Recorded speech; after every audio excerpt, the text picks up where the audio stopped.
Hi, hello, good morning mga kasisi Mars. Ayan, sana samahan niyo ako for this mini vlog.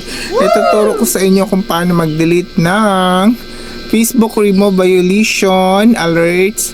Quick and easy lang ito mga kasisi Mars, sa madaling delete lang mga kasisi Mars. So bago tayo magsimula, kung bago pa lang kayo sa akin channel, sa akin Facebook, ayan, please subscribe, General Pahit, and please follow for more, and Abrelito Pahit Jr. and God bless to. Huwag nang patumpik-tumpik mga kasisi Mars, let's go. So hi guys, continue tayo. Dito punta tayo sa ating may menu sa may gilid ng ating Facebook. Ayan.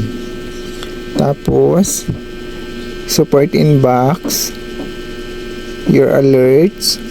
So ayan, madami tayong violation yung mga nakaraang taon mga kasisi Mars. So i-click natin ang ating violation. Tapos see details, continue again, then di mo na kailangan yung accept change, submit dispute. Dito tayo sa may remove video kasi di na natin kailangan, para importante iwas violation. So direct tayo sa remove video mga kasisi Mars. Ayan, click, then continue, then delete videos. So antayin. So close. So back again ulit tayo. Dito punta na naman tayo sa may ating gilid, sa may tatlong guhit. Then doon pa rin pupunta sa may support inbox, your alerts. Click the video again. See details. Scroll. Continue again, and click remove video, and continue, delete video.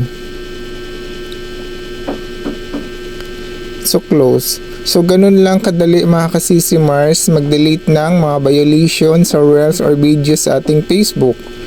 So ayun, I hope sana may matutunan kayo, and follow for more, and thank you and good morning. Thank you, salamat, and God bless. So delete na natin ang ating mga video mga kasisi Mars para iwas na tayo sa ating magkaroon ng violation. So thank you again, and once again, good morning, bye.